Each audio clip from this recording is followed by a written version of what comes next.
Der Frankreich-Block ist immer noch im Literaturhaus in Frankfurt. Neben mir sitzt Pedro Cadriva. Bonjour, monsieur. Bonjour. Vous êtes venu à l'âge de 16 ans en France. D'où venait votre intérêt pour le français? En fait, je n'avais aucun intérêt à l'origine. C'est-à-dire on est arrivé en France parce qu'on voulait partir aux États-Unis. Et on est resté là par contrainte, parce qu'on n'a pas eu le visa pour aller aux États-Unis. Et du coup, j'ai dû apprendre le français là, mais c'était pas du tout le plan qu'on avait. Et ça aurait pu être aussi un autre pays européen où il y a une ambassade américaine. Donc c'était vraiment pas par intérêt pour le français. Mais j'étais là et comme j'allais rester à Paris, je devais apprendre le français pour aller au lycée et passer le bac et continuer mes études et vivre là. Vous avez fait des études à Paris Sorbonne Nouvelle 3. Très bien. Et vous êtes venu, vous vous êtes intéressé pour le théâtre. Et comment vous êtes arrivé au théâtre?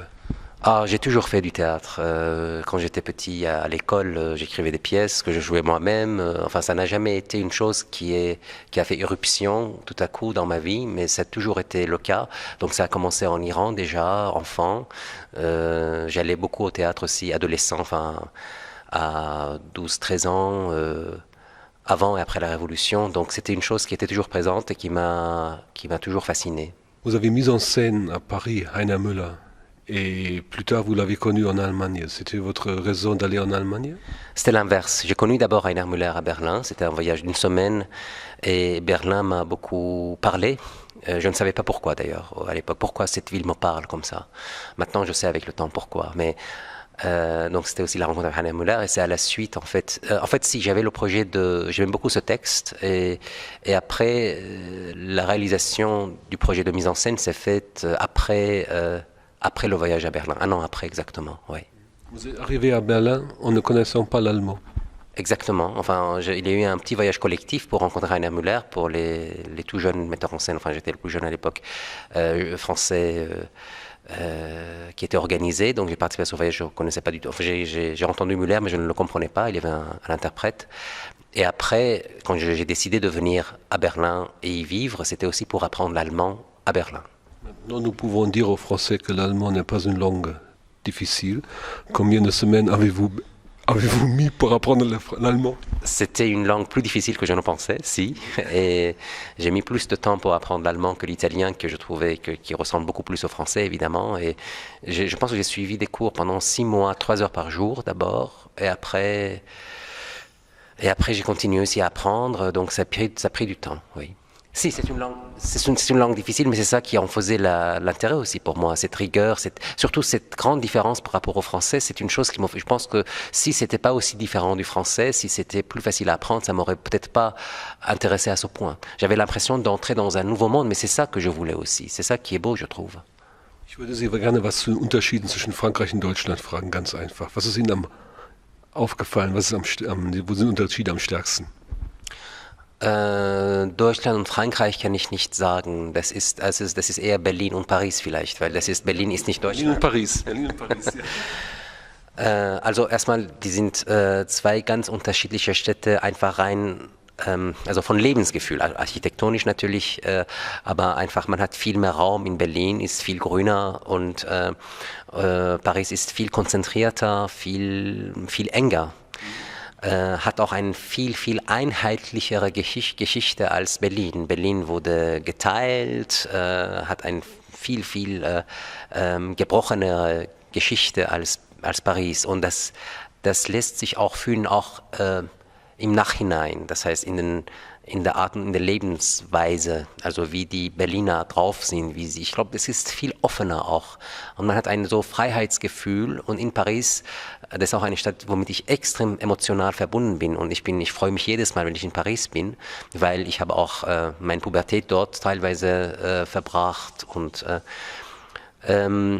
die Sachen sind viel zentralisierter. So. Also das hat sich auch verändert die letzten 10, 20 Jahren, aber es bleibt schon auf dieser Ebene auch noch ein Unterschied zwischen den beiden Städten.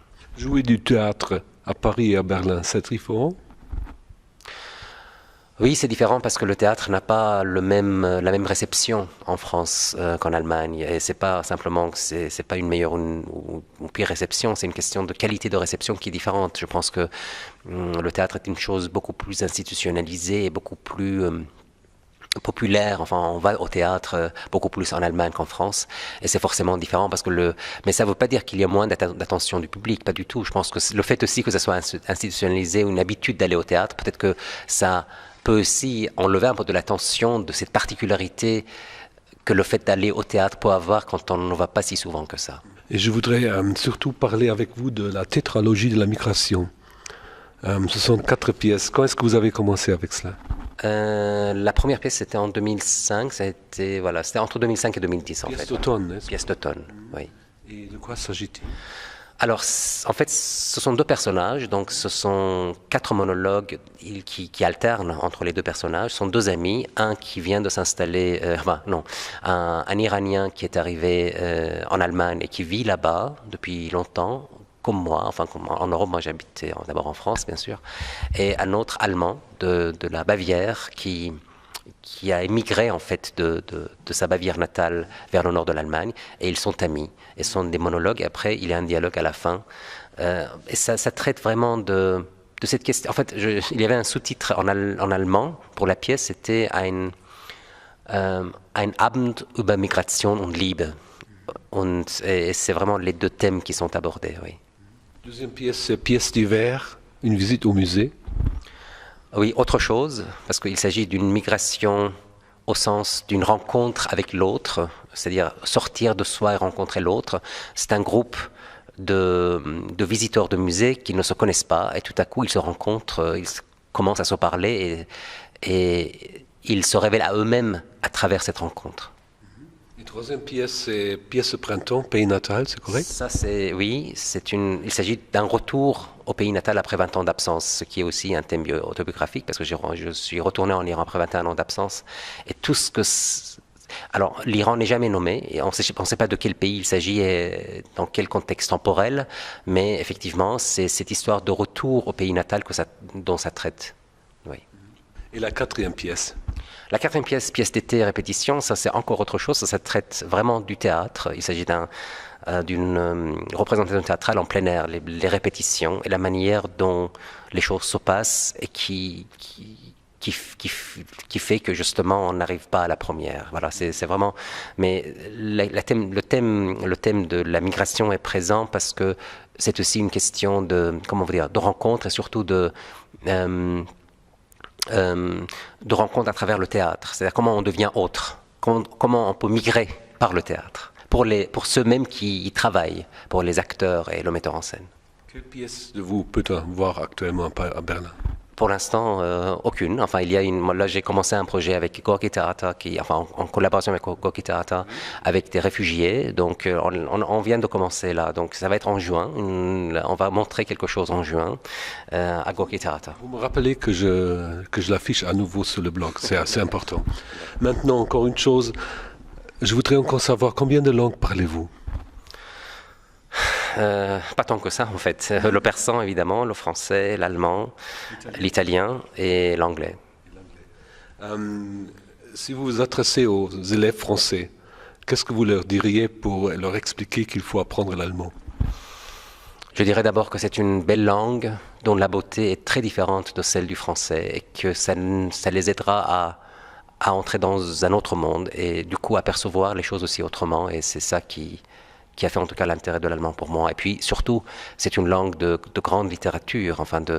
Moi j'ai appris aussi l'allemand pour pouvoir lire Kafka, Paul Celan, Nietzsche dans leur propre langue. Et c'est un grand plaisir. Un autre regard sur le monde? Aussi, bien sûr. Chaque langue, c'est pas que l'allemand, c'est chaque langue propose une autre perception des choses, forcément. Cela vous permet aussi d'avoir un autre regard sur la France? Entre autres, oui, bien sûr, mais je ne peux pas maintenant dire exactement comment l'apprentissage de l'allemand m'a fait voir la France autrement, mais effectivement, c'est surtout le fait de vivre en Allemagne qui m'a fait voir la France autrement. Vous êtes iranien et vous êtes d'abord venu à Paris et ensuite à Berlin. Hier haben Sie Deutsch gelernt. Was sagen Sie deutschen Schülern, warum sie Französisch lernen sollten? Ja, weil das ist genau dieselbe Sachen teilweise, die ich auch bei der letzten Frage gesagt habe. Das heißt einfach eine Sprache entdecken, die extrem unterschiedlich ist, die extrem anderes die Welt beschreibt und auch letztendlich um die französische Literatur auch auf Französisch zu entdecken. Also es gibt viele Freude und viele Gründe dafür. Herzlichen Dank. Danke auch.